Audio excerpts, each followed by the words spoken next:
ಸಚಿನ್ ಪಾಂಚಾಳ ಗುತ್ತಿಗೆದಾರ ಆತ್ಮಹತ್ಯೆಯನ್ನೇ ಬಂಡವಾಳ ಮಾಡಿಕೊಂಡು ಅವರ ರಾಜೀನಾಮೆ ನೀಡಲು ಒತ್ತಾಯಿಸುತ್ತಿರುವುದು ಖಂಡನೀಯವಾದದ್ದು.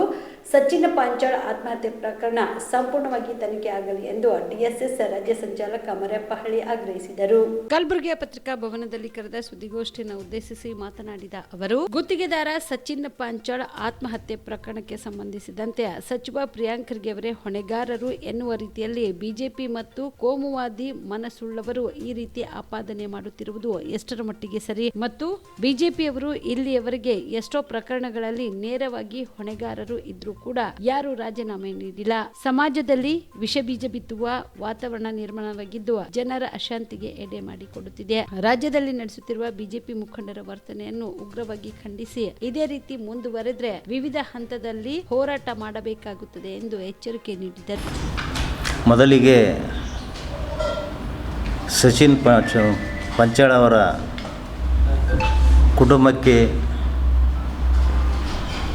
ದುಃಖ ತಡೆದುಕೊಳ್ಳುವ ಶಕ್ತಿ ನೀಡಲಿ ಅನ್ನೋದರ ಜೊತೆಗೆ ಈಗಾಗಲೇ ಕರ್ನಾಟಕ ಸರ್ಕಾರ ತನಿಖೆಯನ್ನು CIDಗೆ ಒಪ್ಪಿಸಿರೋದರಿಂದ ಆ ತನಿಖೆ ಶೀಘ್ರಗತಿಯಲ್ಲಿ ಮುಂದುವರೆದು ಕೂಡಲೇ ನಿಷ್ಪಕ್ಷಪಾತವಾದ ತನಿಖೆಯನ್ನು ಮಾಡಿ ಅಪರಾಧಿಗಳು ಯಾರು ಅಂತಕ್ಕಂಥದ್ದು ಕೂಡಲೇ ಕಂಡುಹಿಡಿಬೇಕಂತಕ್ಕಂಥದ್ದು ನಮ್ಮ ಒತ್ತಾಯ. ಅದರ ಜೊತೆಯಲ್ಲಿ ಇವತ್ತು ನಡೀತಕ್ಕಂಥದ್ದು ಈಗಾಗಲೇ ಸುಮಾರು 8 ದಿವಸದಿಂದ ಇಡೀ ಭಾರತ ದೇಶದಲ್ಲಿ ಒಂದು ಅಹಿತಕರ ಘಟನೆ ನಡೆದಿರ್ತಕ್ಕಂಥದ್ದು. ಪಾರ್ಲಿಮೆಂಟ್ನಲ್ಲಿ ಕೇಂದ್ರ ಗೃಹ ಸಚಿವರಾಗಿರ್ತಕ್ಕಂಥ ಅಮಿತ್ ಶಾ ಅವರು ಡಾಕ್ಟರ್ ಬಾಬಾ ಸಾಹೇಬ್ ಅಂಬೇಡ್ಕರ್ ಅವರನ್ನು ಅವಹೇಳನಕರಾಗಿ ಮಾತಾಡಿರ್ತಕ್ಕಂಥ ಹಿನ್ನೆಲೆಯಲ್ಲಿ ಇಡೀ ಭಾರತ ದೇಶ ಇನ್ನೂ ಚಳುವಳಿಯಲ್ಲಿ ಮುಳುಗಿದೆ. ಅವರು ರಾಜೀನಾಮೆ ಕೊಡಬೇಕು, ಅವರು ಕ್ಷಮೆ ಯಾಚಿಸಬೇಕು ಅಂತಕ್ಕಂಥದ್ದು ಇಡೀ ದೇಶ ಒತ್ತಾಯ ಮಾಡೋದರ ಹಿನ್ನೆಲೆಯಲ್ಲಿ ಮತ್ತು ಬೆಳಗಾವಿ ಅಧಿವೇಶನದಲ್ಲಿ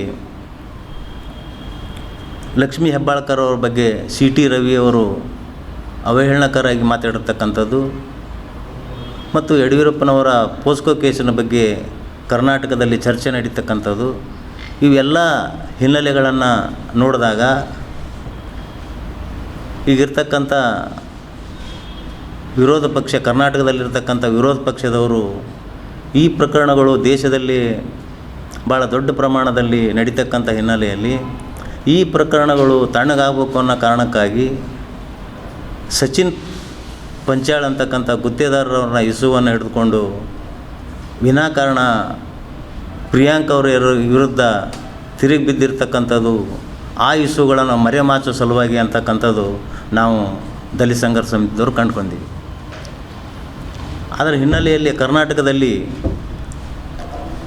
ಒಂದು ಗೊತ್ತಿರ್ತಕ್ಕಂಥ ಎಲ್ಲರಿಗೂ ಗೊತ್ತಿರ್ತಕ್ಕಂಥ ವಿಷಯ ಏನಂತಂತಂದ್ರೆ ಸಚಿನ್ ಪಾಂಚಾಳ ಅಂತಕ್ಕಂಥವ್ರು ಒಬ್ಬ ಗುತ್ತೇದಾರ ಅಂತಕ್ಕಂಥವ್ರಿಗೆ ಎಲ್ಲರಿಗೂ ಗೊತ್ತಿರ್ತಕ್ಕಂಥ ವಿಚಾರ.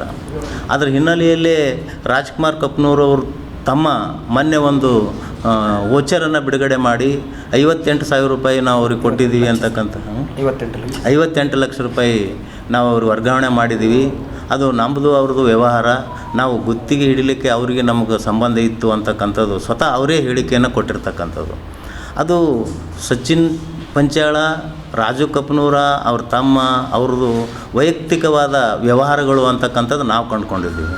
ಯಾಕಂದ್ರೆ ಆ ವೈಯಕ್ತಿಕವಾದ ವ್ಯವಹಾರಗಳು ಭಾಳ ಜನ ಕಾಂಟ್ರಾಕ್ಟರ್ಗಳು ಸ್ವತಃ ಅವ್ರು ಮಾಡಲಾರ್ದೆ ಯಾರು ಇನ್ವೆಸ್ಟ್ ಮಾಡ್ತಾರೆ ಅವ್ರ ಜೊತೆಯಲ್ಲಿ ವ್ಯವಹಾರ ಮಾಡ್ಕೊಂಡು ಹೋಗ್ತಾರೆ. ಕಲಬುರಗಿಯ ಮಣ್ಣೂರು ಮಲ್ಟಿ ಸ್ಪೆಷಾಲಿಟಿ ಆಸ್ಪತ್ರೆ ಕಲ್ಯಾಣ ಕರ್ನಾಟಕ ಭಾಗದ ಪ್ರಸಿದ್ಧ ಆಸ್ಪತ್ರೆಗಳಲ್ಲಿ ಒಂದಾಗಿದೆ. ಡಾಕ್ಟರ್ ಫಾರೂಕ್ ಮಣ್ಣೂರು ಸಾರಥ್ಯದಲ್ಲಿ ಅತ್ಯಂತ ಅನುಭವಿ ವೈದ್ಯರಿಂದ ಉತ್ತಮ ಚಿಕಿತ್ಸೆ ನೀಡಲಾಗುತ್ತಿದೆ.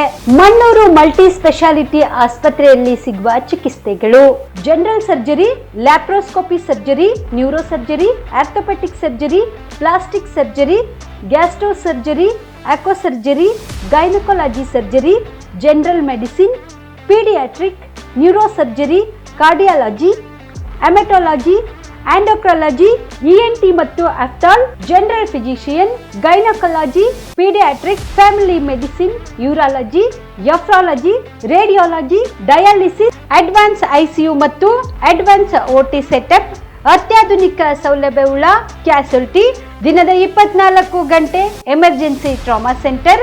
ಹೆಚ್ಚಿನ ಮಾಹಿತಿಗಾಗಿ ಸಂಪರ್ಕಿಸಿ ಬಾರಾ ಹಿಲ್ಸ್ ಸರ್ಕಲ್, ರಿಂಗ್ ರಸ್ತೆ, ಕಲಬುರಗಿ.